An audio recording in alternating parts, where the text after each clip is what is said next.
All right, well, good evening.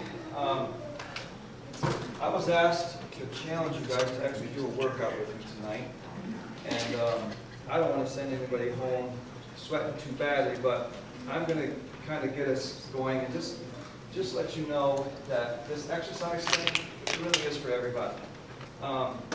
Even busy people with no time. And if you're heading into your career or you're deep into your career, if you're deep into a routine in your day and exercise isn't part of it, the idea of adding exercise into your life is sometimes that thing that says, you know what, there just isn't time. I just don't have time. I just can't do it. It's not there. And the truth of the matter is that there is time. All right? There is time in the day for you to find time to exercise. If we were to start putting some numbers together, the reasons, of course, why to exercise was the presentation we did last time we were around. Without exercise, and if you were here last night, without those good meals in combination with exercise, the wear and tear on your body can add up pretty quickly. And you can find yourself in a world of hurt with your health, which is going to force you to take time out of your already busy day to sit and heal, or sit with a doctor, or start spending your time and your money in recovery type situations where it's physical therapy, this and this and this and the other thing with it. It's doctor prescribed time for your exercise versus time that you can set aside now to avoid all of that mess that could come your way. The truth of the matter is that time is yours and we all have the same. The bodybuilder who does exercise for a living has the same 24 hours a day as the guy struggling to get up off the couch who can't make time in the day to exercise. It's the same amount of time.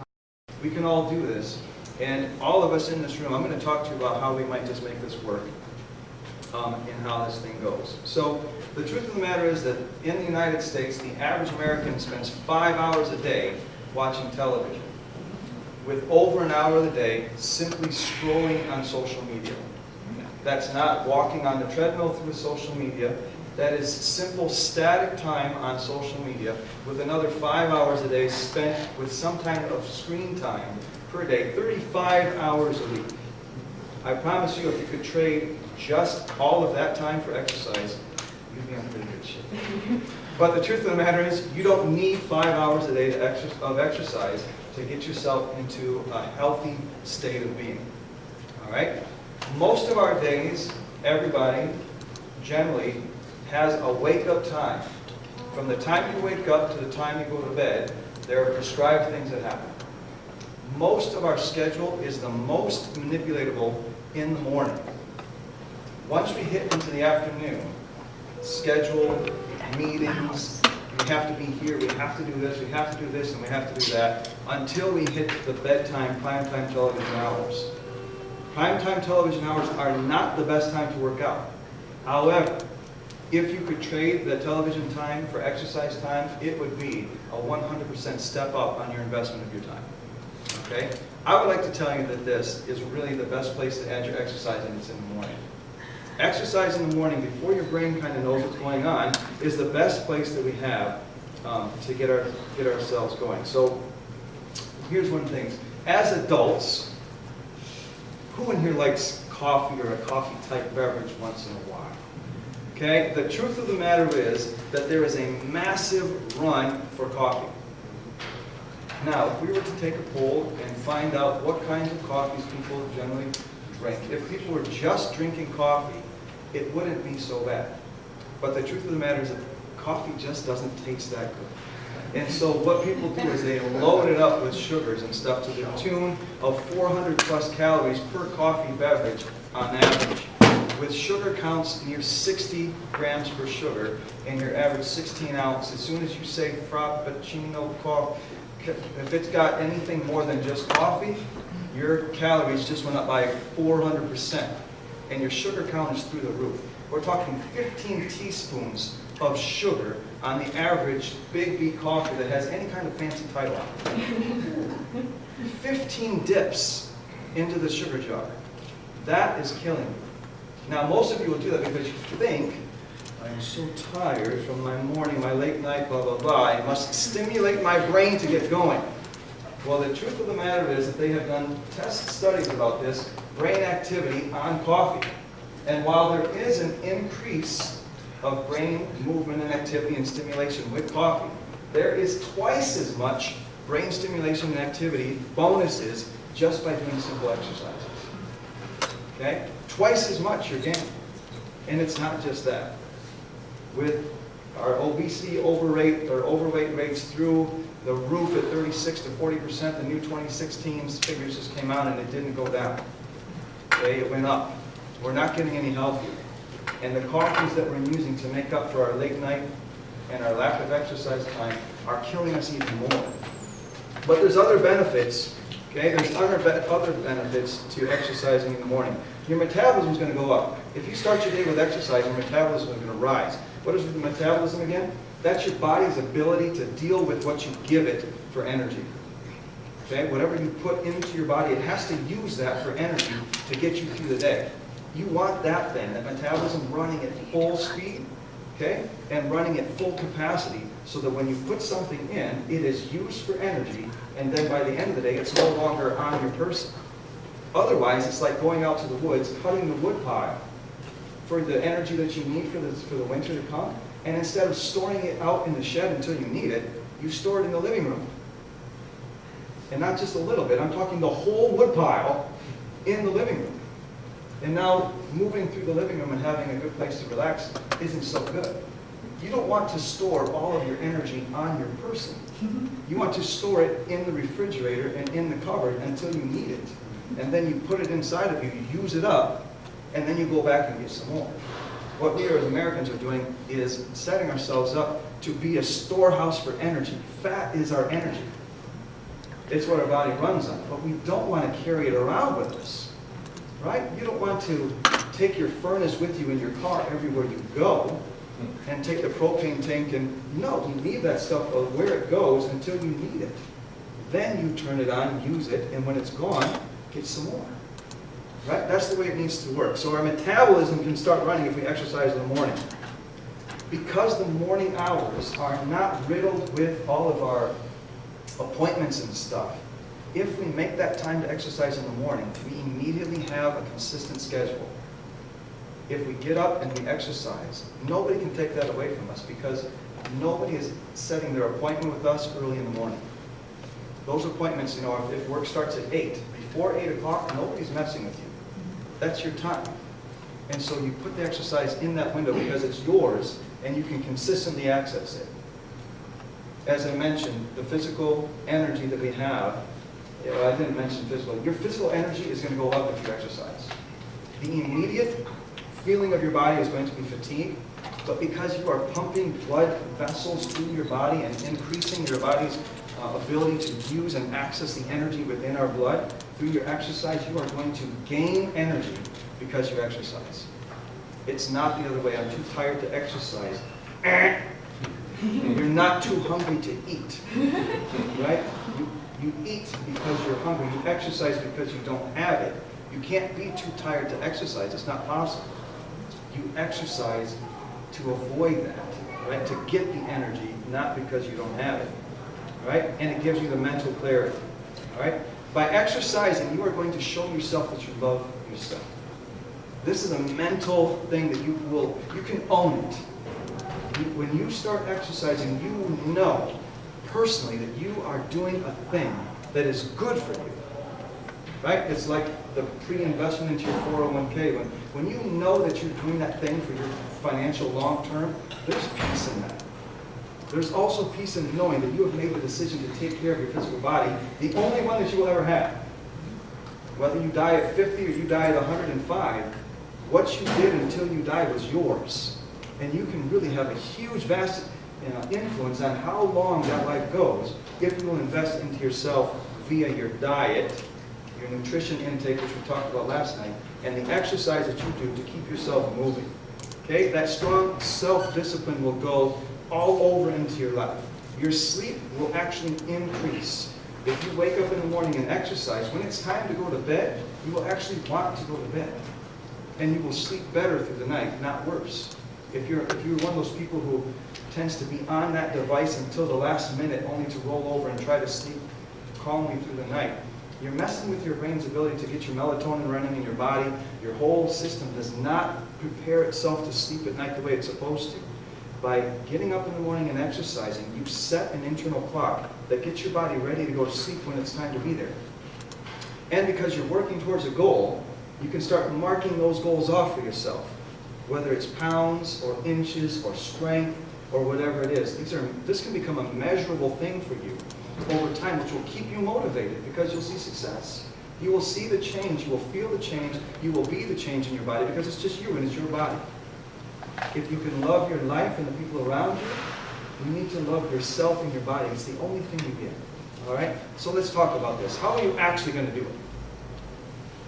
The first key is get the alarm away from the bed. Okay? Studies show that over 60% of men and over 50% of women hit the alarm clock when it goes off, not to say thank you, but to say shut up already. And they turn over and they go back to sleep. The average snooze time, thanks to Apple, 9 minutes for the first one, 18 if you hit it twice. Start counting by nines. Hit it 3 times, 27 minutes in the morning. Why do we do that? Why are we hitting the snooze in the morning to tell it to be quiet when we told it to wake us up? Right? We said that thing. Right? So if our average snooze time is 9 to 18 minutes, I can tell you right there, I just found us a really key, easy, accessible 9 to 18 minutes of exercise time in the morning. The truth of the matter is that it's been proven that snoozing is not good for you. Okay? It is not good for your body. You think that it is because it feels good in a moment, but it is not good. It messes up your sleep cycles. Your sleep cycles control some of the hormones in our brains that then flush into our bodies and tell our bodies what to do for the day. Okay? If you're super tired in the morning, but you just snooze 3 or 4 times, what's wrong? What's wrong is you just snooze 3 or 4 times. And your body kept trying to go back into a sleep cycle, and then you woke up when your body's going, wait a minute, like you just said psych, psych, psych, psych, but now I'm getting up, I was ready to go back to sleep.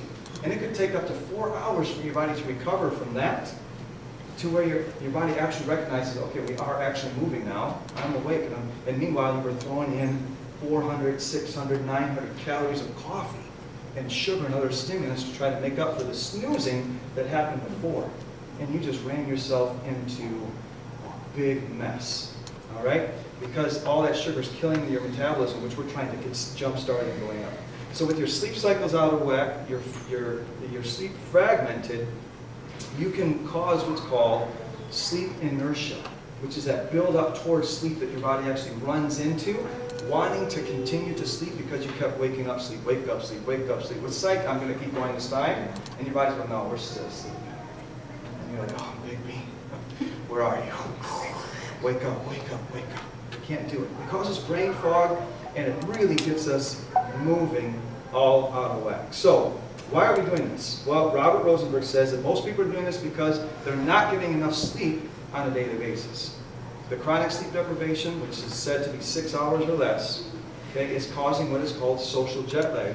And over time, people who have this are at serious risks of increased body mass index, elevated risks of diabetes, and these other autoimmune diseases that are going to start to creep in because our weight is going to get out of control also. Okay, for heart disease, all kinds of messed up things are going to happen as a result of not taking care of our nutrition, not exercising, and messing with our body's need for sleep. Okay, this is seriously important. So, adults, we have easily located 10 minutes of our time. It's in the morning. You get up when the bell rings the first time in the morning, don't snooze. Go to bed 10 minutes earlier at night, actually a half an hour on average to an hour earlier at night. Put the phone away 90 minutes before you're going to go to sleep. The laptop, closed. Better to pull up a book on the subject that you're interested in. Don't research it online. Find the book that you need to read on the same topic and start reading. Okay? The book page works to slow down your mind. The computer and the phone amp you up. Don't know why, but the research is pretty clear on that. Okay? You need to dim the lights down. Okay, start getting the music, calming music down, get into a book instead. You can still be, if you really need to be looking into stuff, go at it through the book. This is going to prepare you to sleep at night. No more snoozing. Go to bed on time. When the alarm goes off, get up. How much time are you going to need in a day to actually start to make a workout work for you? Honestly, you only need 10 minutes. 10-minute workout in the morning can drastically improve your overall health. Now, if we were to look at the overall cause, they really want you to get more like 30 minutes a day. But I'm not asking for 30 to start. If this is new, if you're going from 0 to something, 10 minutes in the morning, we just found it easy. So I've got some workouts all played out for you that are 10-minute workouts. That if you will do them 5 days a week, okay, you'll be pretty close to getting on board to where you know what, you're going to want more. And if you want more, you're going to make more. Because remember those 5 hours of television time that the average U.S. person, you don't need any of it. Hey, I mean, if you're really interested in what's happening in the news, get the radio on the way to work or whatever, check it out, it'll get you there. At 6 o'clock, 11 o'clock, the late night television, I don't know where people find 5 hours of sleep, or I'm sorry, of TV. I don't get anywhere near that, but 0. My TV does not turn on in the house. Ever. Except for Thanksgiving, Detroit Lions game, and then, you know, when the World Cup came on, I think I watched one game. I mean, I'm talking like 3 times a year, okay? I don't watch TV, but a lot of people, that's going to be easy. So what does a 10-minute workout look like? This is where I give you the opportunity to work with me, but you don't have to. But you can. All right? So if you look on here, this is a 1, 2, 3, 4 move workout, repeated 3 times. So what does that look like in the morning? It's pretty simple. I'm laying down in my bed, and that alarm goes off, and I have first to get up because the alarm is no longer next to the bed. It's over there. So I have to get out of the bed. If I've got circulation issues at this point, I've just been sleeping, I need to get some blood going into my legs. So I might just reach down, rub my legs a little bit. If you suffer from plantar fasciitis or are worried about any of that thing, you're going to squeeze your feet a little bit. Okay, get the blood going into your feet before you even go. Now I know the thing is honking at you, but it's okay. Okay, just get the blood going, squeeze your legs a little bit, and get up. Go turn the thing off. Not snooze, it's done. It's not talking to me anymore. Now I've got 2 choices. I'm at the end of my bed. I can start the workout right there. I don't have to go anywhere. Okay? Depending on what you just wore, you can just go. So it says I've got 60 seconds of jumping jacks. I pick the phone up and I go to my timer. And I've got 10 minutes. I'm going to put 10 minutes on that time. And I'm going to go, I'm going to put this thing down, maybe on the floor right, 10 minutes, start, because I'm only doing 10 minutes. Jumping jacks, 60 seconds. I'm going to go, okay? 60 seconds, I'm not going to go full 60 seconds, but this is it. I want to get my hands all the way up on my head. Modification, step inside. Okay, if you can't jump, if the plyo is bad for you, this is what you're doing. Okay, you're going to do this for 60 seconds. This is moving. If I can cross those arms above my head, range of motion is big, right? So there I go. Bam. Next thing, 30 seconds of squats. I can grab the edge of the bed if I need a place, a way to steady myself. But here, when I do my squats, I'm not doing this. Notice how my whole weight goes above my toes. I want my butt to go back. I'm sitting down, my heels are on the ground. So here I go, 30 seconds. Right, and I'm just going to go. And I'm sitting back into my heels for 30 seconds. I did like 6, and I'm already getting out of wind, right? So it's nothing. Next thing is plank. So I just go to that, I just roll forward, and I'm going to hold this, scoop my phone up, go. What am I doing here? I'm clenching my stomach, my glutes, my back. I'm into this thing, and I'm holding it, and then the time goes. I'm watching what's my next move. Mountain climbers, I'm still down. Okay, up to push-up position. Mountain climbers. Climbing, engaging my lower abs, keeping everything going. Okay, go, go, go. The faster I go, the better it is. And I'm moving until my time is done. And then I rest. I'm watching the clock, 30 seconds. Do that again. Rest, do it again. 3 times. Off to the shower, quick, get dressed, done. I just did a huge thing. Probably burned around 150 calories in those 10 minutes, in the 10 minutes. But I've also just set my body up for my metabolism to kick in. I'm going to burn extra calories for the next 4 hours, just because of 10 minutes. So that's going to be huge, right? Another one, Russian twist, 30 reps. Some pulse-ups, 2 moves. 20 to 45, do 4 sets. That's it. Pump day waist whittler, jump squats, push-ups, plank to arm lift taps, same thing, okay? At the end of the workout, take a few minutes to stretch and cool down, because by that point you're going to be nice and warm. You don't need to take a lot of time though, just a little bit, okay? Inside of the workout that I have put together for you real quick, you can do another thing for 1 more minute that will be huge for your cardio, and that's going to be burpees, okay? Do your burpees for as long as you can until you're just like out of breath, and then that's like your spike at the end of your workout, and you're done. Okay? As many rounds as you can go, that's going to be the bonus. Anytime that you can add in 1 more minute or so, that'll be it, okay? In the end, everybody can do this. You can modify everything that I show you. If you're interested to know how you can do it because of your special circumstance, you let me know. I'll show you how you can change it up. And you definitely should do it because your body will love you and you need to love your body. You can find us at VeggieFitExtreme.com. My wife and I, we do workout plans, we do nutrition plans for people. We have all kinds of information on plant-based diets, and we can help you with anything you need. Come find us if you're interested. All right? Thank you very much.